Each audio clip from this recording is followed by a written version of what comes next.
Hi, everyone. Welcome to the show. A professor at a major university caught on camera using an anti-Semitic slur not once but twice. Has she been fired? Nope. We'll show you the exclusive video and her sort of non-apology apology. And then you tell me, if it had been a similar slur about another minority group, would she still be employed? But first, today the White House released nearly 1,500 documents related to the Kennedy assassination. A final trove of documents expected to be released in a year, but this is an issue of particular interest to me because my most recent book, called Kennedy's Avenger, was all about the trial of Jack Ruby, who shot Lee Harvey Oswald. Now, on another day, I can explain why, based on the timing, Ruby's personality, and what he was doing that weekend, and on the day he killed Oswald, there was no way Ruby was part of a broader conspiracy. But with Oswald, so many still have questions that might be answered with the release of the rest of the documents.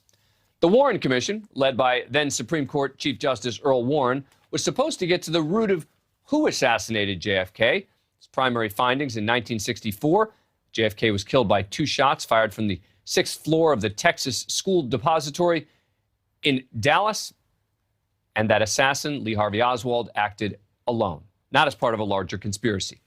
But JFK researchers, scholars, and conspiracy theorists alike have called for more transparency from the federal government surrounding Kennedy's murder.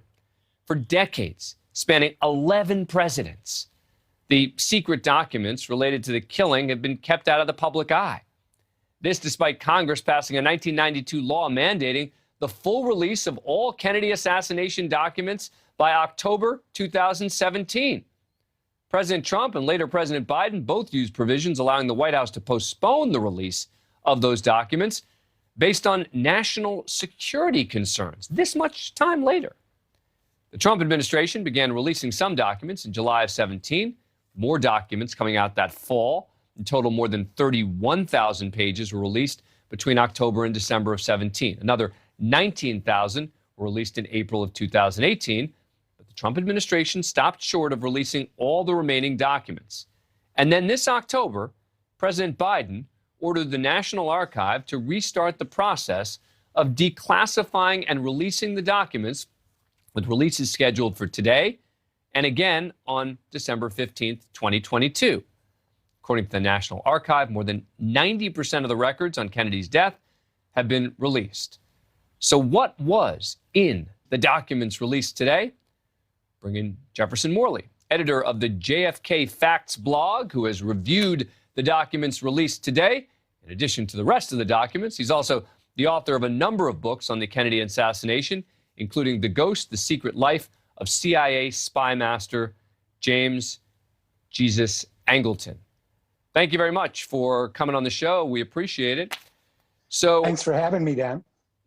Was there anything in today's document release that caught your eye?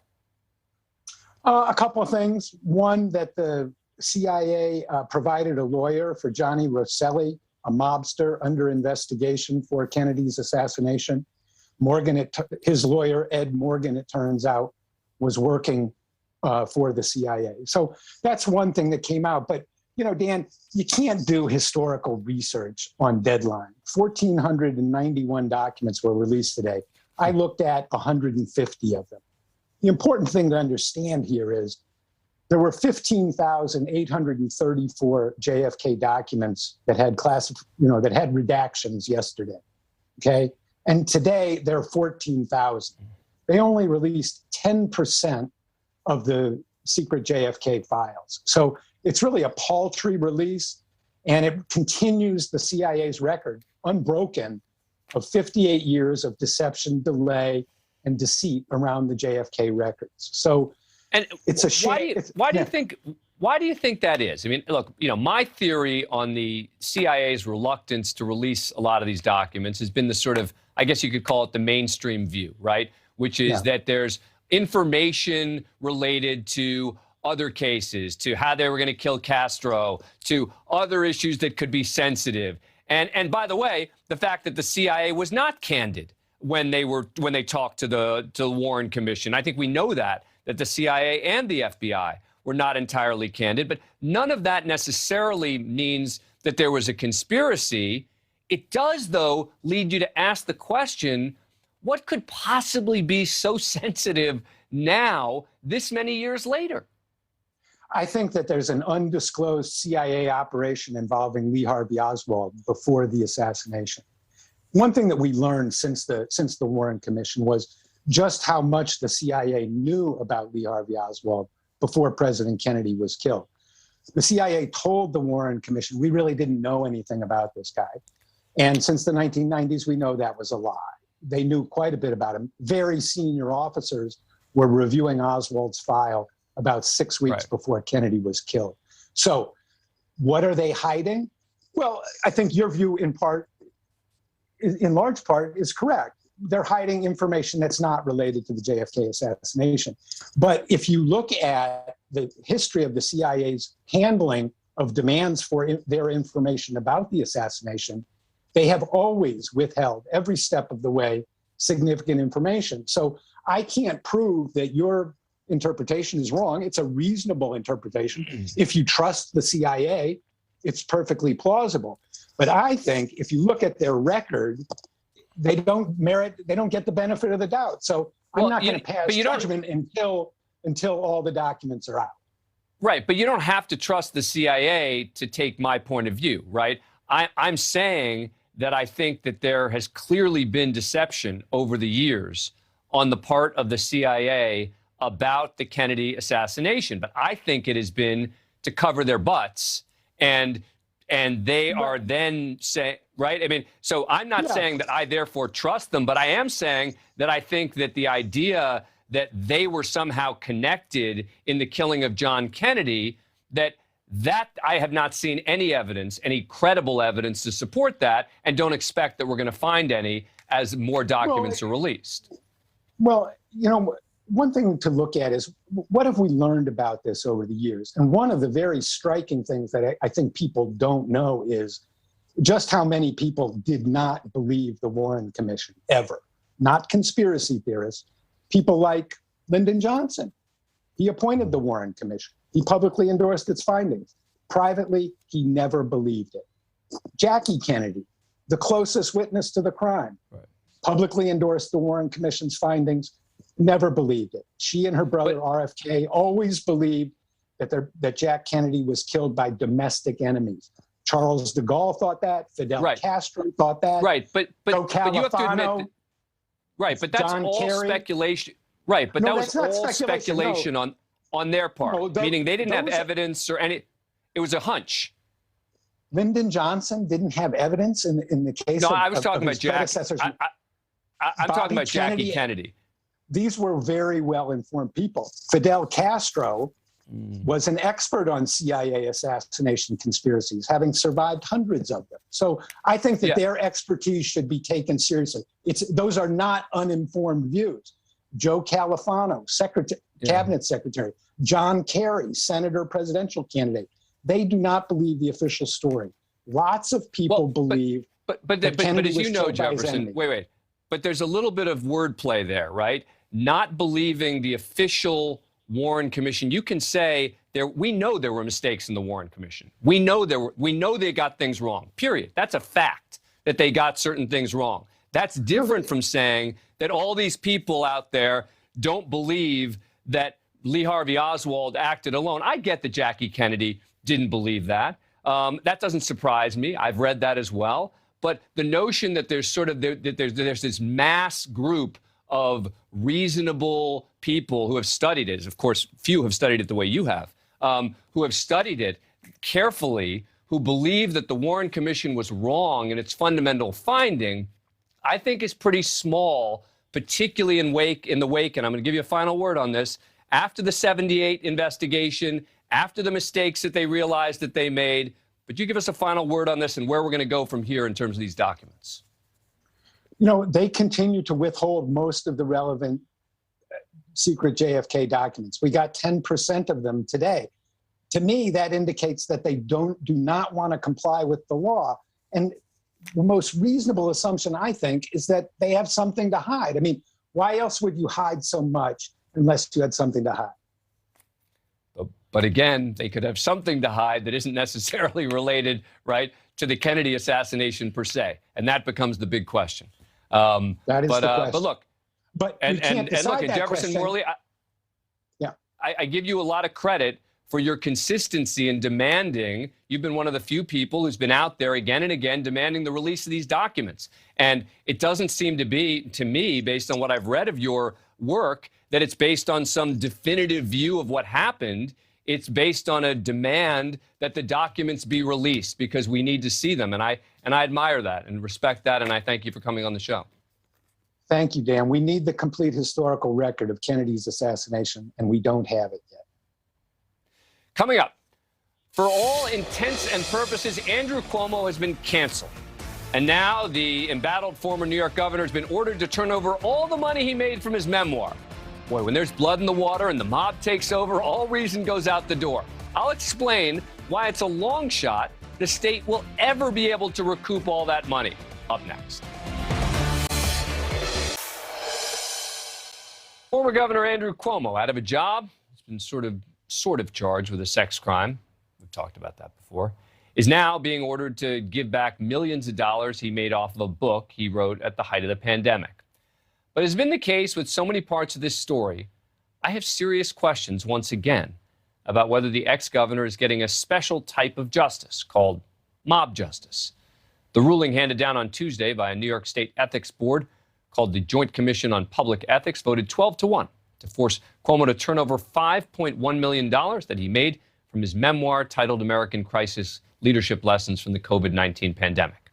The commission agreed that the former governor had received permission to move forward with the book, but they now say it was under false pretenses because they say he enlisted administration officials to help him write the book in violation of the state's ethics rules. Cuomo has 30 days to turn over the cash, but Jim McGuire, an attorney for the former governor, vowed to challenge the ruling, saying in a statement that the organization's actions are unconstitutional, exceed its own authority, and appear to be driven by political interest rather than the facts and the law. Should they seek to enforce this action, we'll see them in court. And it's a legitimate beef. Now, again, I get that no one wants to defend Andrew Cuomo right now. I will get nothing but grief for this. The right hates him. The left is furious about the New York AG report and the sexual harassment allegations. But anger should not be the way rules and laws are assessed. If the issue was the use of state resources, you make him pay back the cost of the resources, maybe with interest, maybe with a penalty. But demanding he return the whole thing because it was false pretenses? I'll let others speculate about this board's motivation, whether it was political or personal or just vindictive. Andrew Cuomo made a lot of enemies in Albany for a lot of reasons, and that's clearly coming home to roost now. Joining me now is someone who's uniquely qualified to assess this, David Grandow. He served for 12 years as New York's state's top ethics watchdog. David, thank you so much for coming on the show. Appreciate it. Now, you were famous for being very aggressive in upholding ethics in New York. You didn't make many friends among state politicians, but what do you make of this? Well, I think you're absolutely correct in your analysis, but never underestimate the incompetence of this particular agency, J-Joke. They're the single most corrupt agency in New York State, and the fact that they are in charge of ethics explains why you have a governor that was allowed to write the book in the first place. I mean, don't lose sight of the fact that they rubber-stamped permission for him to write it. They stood by while he did that. And it wasn't until he was out of office and no longer a threat that they decided to go beyond the statute and beyond the law and take a cheap press hit and say, hey, you have to give back the $5.1 million. It's never going to happen. I'd be amazed if the Attorney General's office does anything. If I was advising Governor Cuomo, and I'm not, I mean, he's certainly capable. His attorneys are capable of figuring this out for themselves, but I would advise them to do nothing. There was a way that Jacob could have properly attempted to get back a good portion of the money, or at least punish the governor for what he did. But it's not through the issuance of an order that's beyond their authority. They should have done a full investigation, should have given him due process, should have had a public hearing where he could have defended himself, and then reached a decision. I mean, this is still America. We don't hang you and then give you a fair trial. In this case, we don't hang you and then give you no trial. But again, this agency is just a disaster. And people ought to realize if they could do this, they certainly could have, while Andrew Cuomo controlled the agency, have issued an order saying to the Attorney General, you can't investigate him. And that's the danger in letting an ethics agency run amok as we have in New York. I want to follow up on something you said. You said it's never going to happen, meaning he's never going to have to pay that amount. Why are you so certain of that? Not as a result of this order, because there is no authority for it. It takes a simple reading of the statute and the law to realize that under Section 94, which is the section they utilize, all they can do is issue an opinion. And I think we all know what the value of their opinions are. And so what would be the next step? So let's say that they want, and I'm convinced that if they don't get the money, that for political reasons, they're going to go after it. They're going to continue moving forward. What would be the next step as to what would happen to try to force him to give up the money? Well, based upon how they've done this, and I'll speak just to what Jacob can do, they've issued this order and they expect the Attorney General to act on it within 30 days. As I said, I don't think the Attorney General is going to do anything at all. And if the Attorney General doesn't act and the ex-governor doesn't voluntarily write a check, and you and I both know he's not going to, then it goes back to Jacob to see if they have the, excuse my language, the stones to actually stand up, do an investigation, give him the right to cross-examine witnesses, do discovery. I mean, there's a lot of things the governor, the ex-governor, can do if they did this properly that I don't think Jacob has the guts to. They're afraid of what people will find out. Keep in mind, they authorized this book. The fellow that did that, Martin Levine, their counsel, one of their counsels, is still there. He's still employed. I mean, why? If this was such a bad thing, why is he still working there?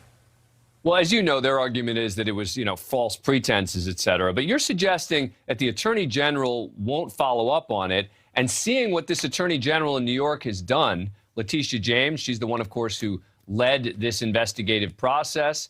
She's the one who, announced in a celebratory way this charge that I think is going to get thrown out against Andrew Cuomo. Why wouldn't she follow up on this?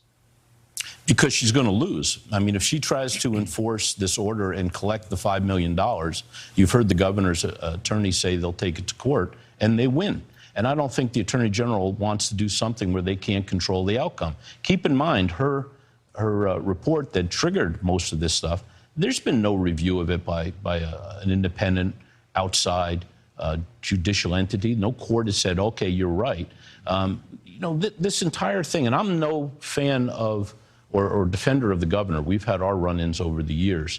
But he is entitled to due process, and that hasn't happened yet.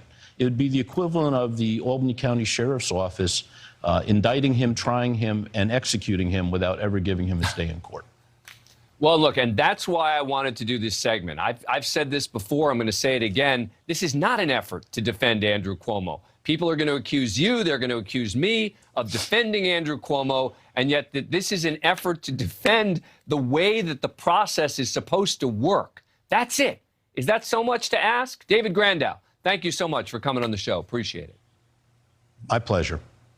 Fox News hosts in a tricky spot after texts they sent to Mark Meadows during the January 6th attack on the Capitol are now all over cable news. They're now saying it's a violation of their privacy. But why didn't they say that about all the private texts they've reported on from others the past few years? It's coming up.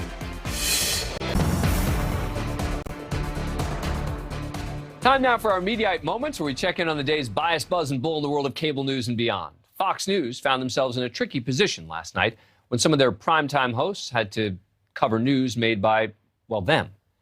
Texts sent by Sean Hannity, Laura Ingraham, and Brian Kilmeade to White House Chief of Staff Mark Meadows on January 6th implored then-President Trump to speak out against the attack on the Capitol. They were released by House Select Committee member Liz Cheney, which led to these responses.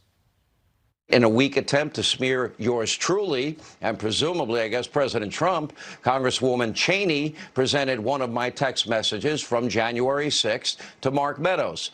Liz Cheney and her off-the-wall obsession with text messages to Mark Meadows. But then they tried to weaponize text message, selectively leak them to put out a narrative that, quite frankly, that the president didn't act.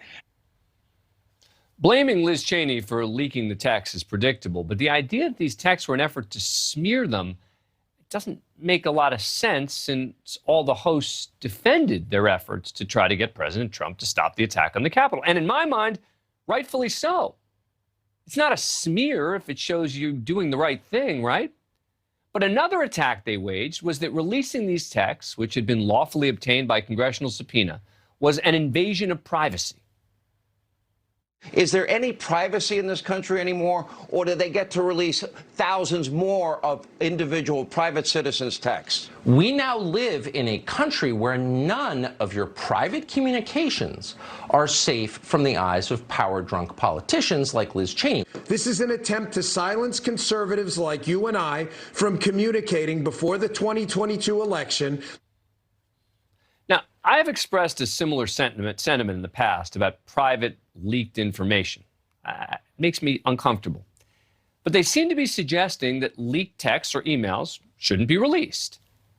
Except that I don't think they felt that way about the texts, let's say, between former FBI employees Lisa Page and Peter Strzok, who were involved in the Russia investigation. Fox News has now obtained the text messages between the FBI agent Peter Strzok and his FBI lawyer girlfriend, Lisa Page.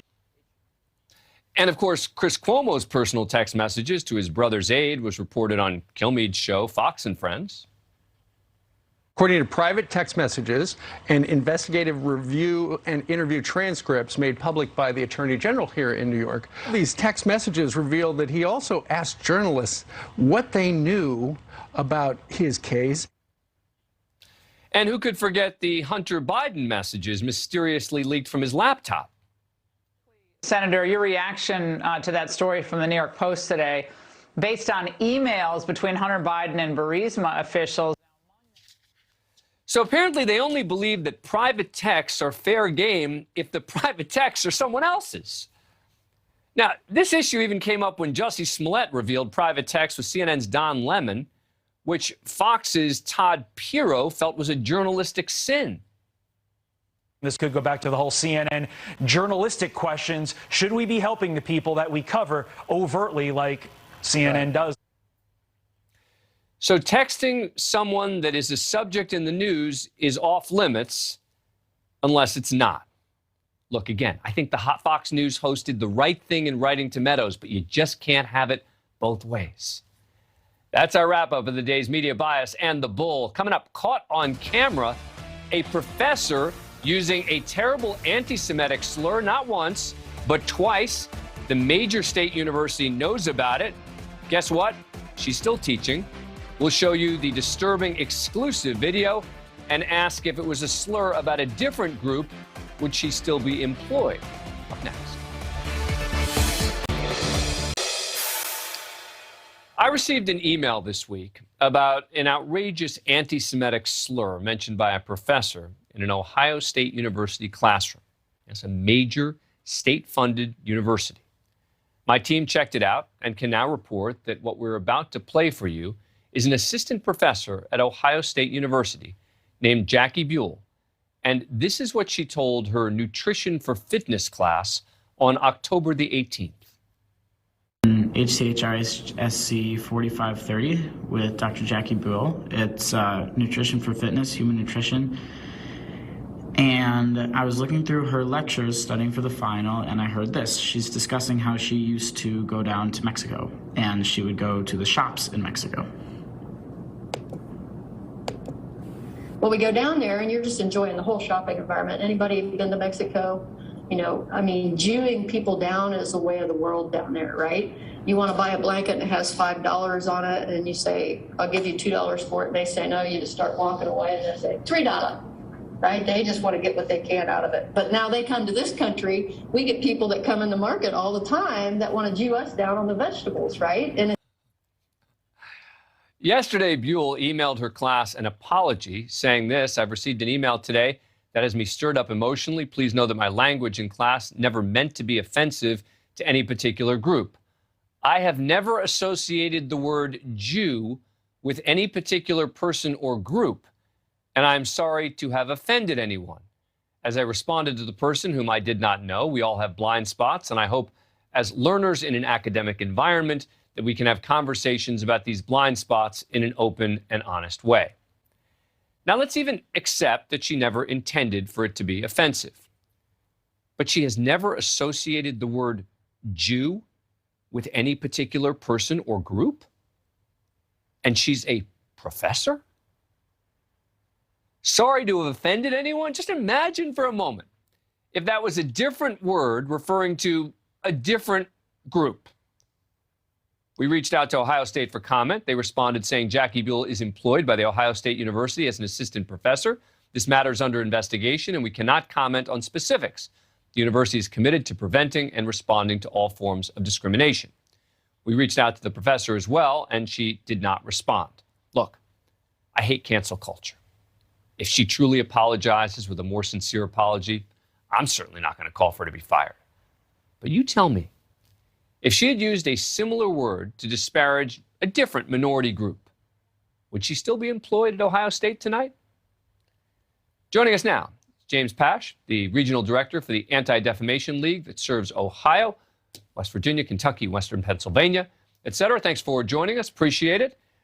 So what do you make? What do you make of this video? I don't know if this is the first time you've been able to see it today. What's your response? This is my first time viewing the video. But what I will say is the term Jew them down is an age-old anti-Semitic trope. Associating Jews with money goes back to biblical times. And it comes at a time when we're on the heels of rising anti-Semitism, both in Ohio and in particular on college campuses. I'm glad to hear that the university is addressing it with an investigation, and we'll see where that goes.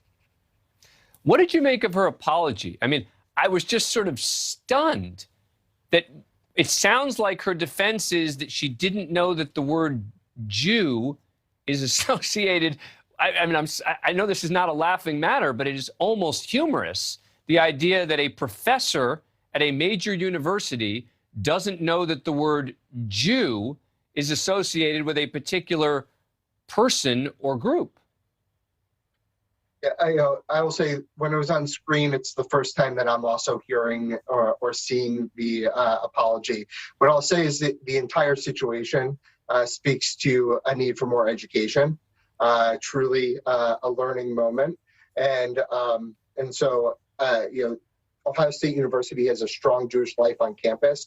There are strong Jewish organizations on campus, and I hope that those organizations get involved, and I know they will in responding to this incident.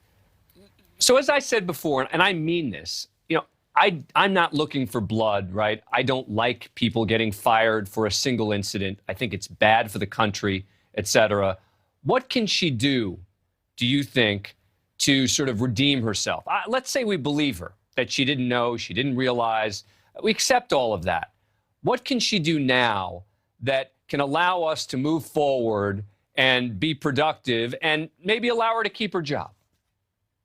So first thing, I want to take a step back because we viewed a small video clip and a small snippet of an apology. And I think the university is launching an investigation, as I said, and I think you have to let that investigation take place in order to know where the cards fall or what steps may take place afterwards. But what I do know is lots of times at universities, at other institutions, at colleges, workplace trainings work, education works. Learning and teaching moments work, and maybe this will be one of those moments. And finally, do you think that because it is Jew and Jewish, it's not being treated the same way that it might be if it was a different minority group where maybe she'd be out the door already? It seems to me that the university is taking it seriously by launching an investigation. And we're at ADL, we are here to work with, like I said, the Jewish institutions on campus and the university.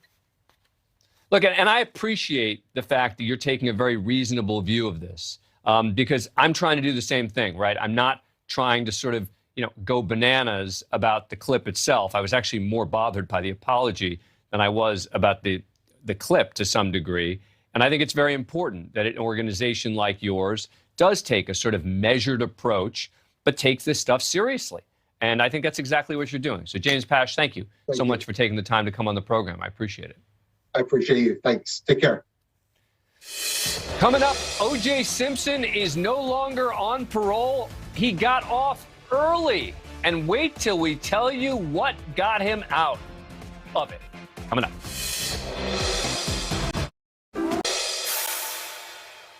O.J. Simpson is now officially a truly free man.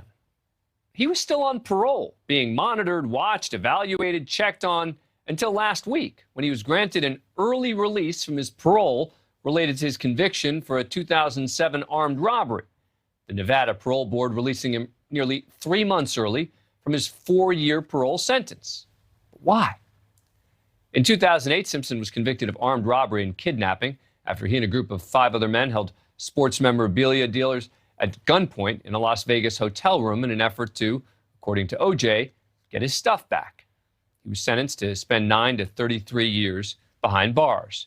He served 9 years before his parole was granted unanimously in 2017. Now, since his release, Simpson has stayed largely out of the spotlight, moving into a gated community in Las Vegas.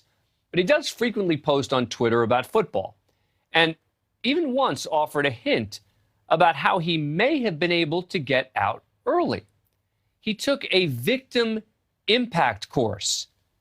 Yes, O.J. Simpson took a victim impact course. What he took away from it is exactly what you might expect. Now, it's true that O.J. had the book thrown at him in this case. The 9 years he served for this robbery was some serious time. But to get early release in Nevada, you typically have to show good behavior and some sort of diligent study or labor. And I'm guessing his taking these victim impact courses, where he obviously learned nothing, is what helped him. Now, I sat in the courtroom every day during Simpson's murder trial and am entirely convinced he was guilty of killing his ex-wife, Nicole, and her friend, Ron Goldman.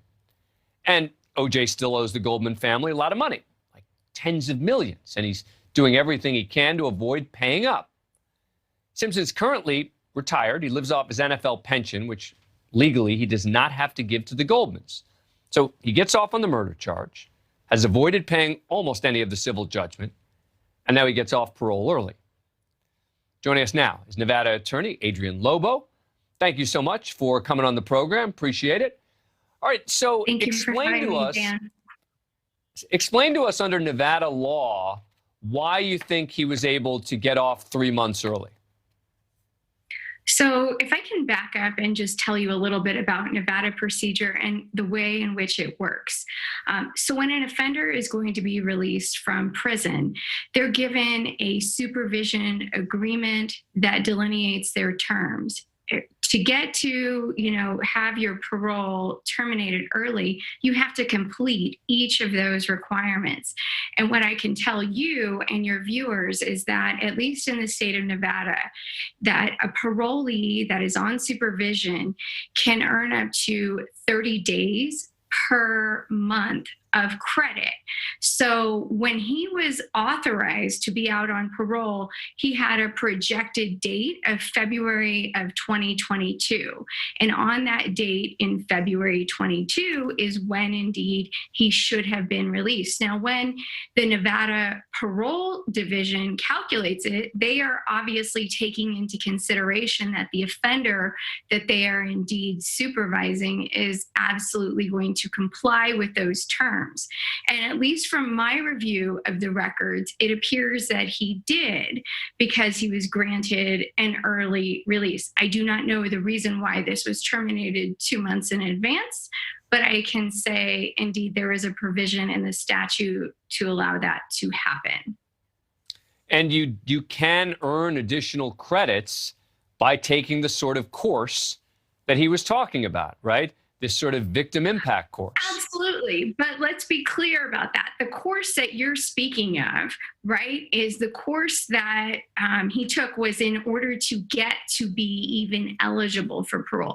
So one thing that the viewers and the American public at large need to understand is that for a grant of parole to even happen, the offender most times has to take responsibility for their actions, which is directly contradictory to the fact if they've gone to trial, right? And well, so, I was going to say, I'm sorry to interrupt you, but I was going to say that he's taking these courses and then he's going on Twitter and he's mocking the courses and basically suggesting that, you know, he wasn't doing it for real, et cetera. I will bet you that if the parole board was aware of some of the comments that he had made on Twitter, he might not have been able to get some of those credits. Do you agree?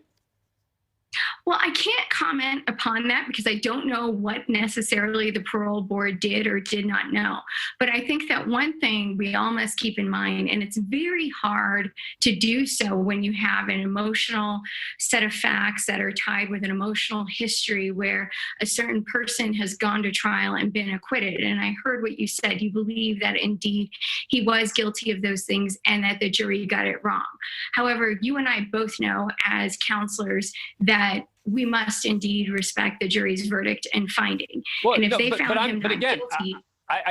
But to be clear, what I was saying is that he was acquitted. I'm convinced that he was guilty, but he was acquitted and they threw the book at him in the Nevada case. I mean, the fact that he got 9 years in this case, I'm totally conceding that he got the book thrown at him in this case. But I'm asking a very technical question that has nothing to do with anger. It has nothing to do with passion. It has to do with what the specific procedures are in place for releasing someone early. And my question was, if one of the reasons he was released early, in my reading of the Nevada law, suggests that him taking the course he talked about there, which he talked about this year, was not a course you take to get eligible for parole. It was the type of course where you can get additional credits, that for him to then go on Twitter and mock it, I think if they had seen that, it would have been used against him. You got to take a final word because I got to wrap this up. That's a great question, Dan. Dan, that's a great question. Let me be clear. And this is unfortunately a very hyper-technical area of Nevada sentencing law.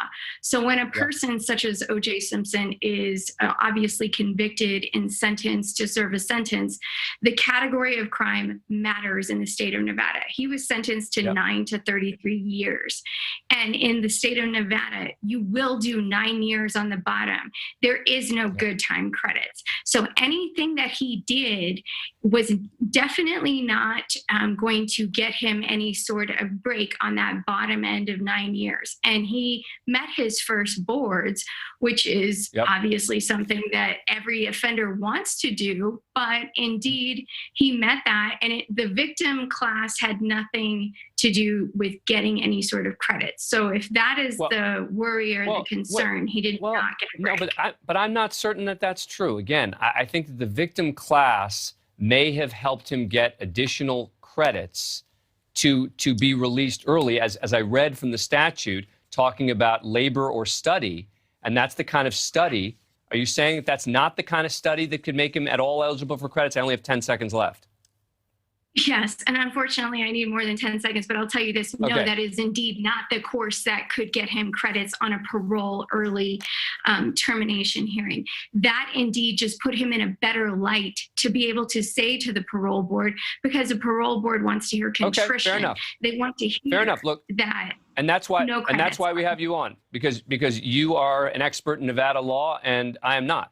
And that's why we have. And by the way, we would love to be showing you more on camera, but we have a bad connection. So just so everyone knows, this was not an effort to not show Adrienne Lobo on camera. We would have loved to, and we apologize because of our connection. Adrienne, thank you so much for taking the time. Appreciate it.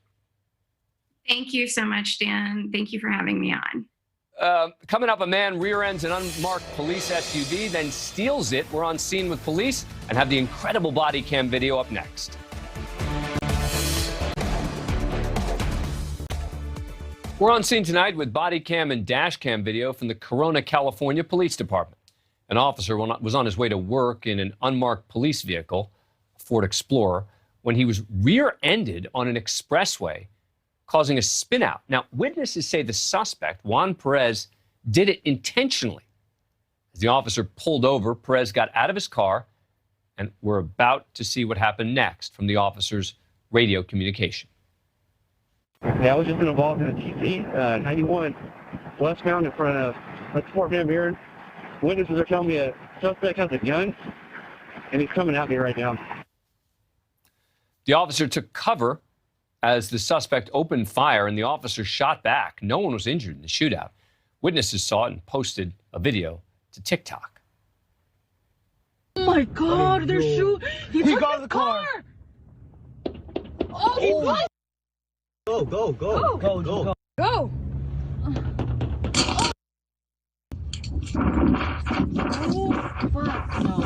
What the? Oh, my God.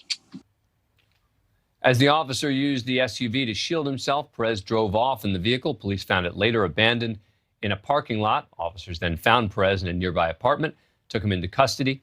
They seized his loaded handgun, charged with multiple counts, included attempted murder of an officer, carjacking, and felony hit and run.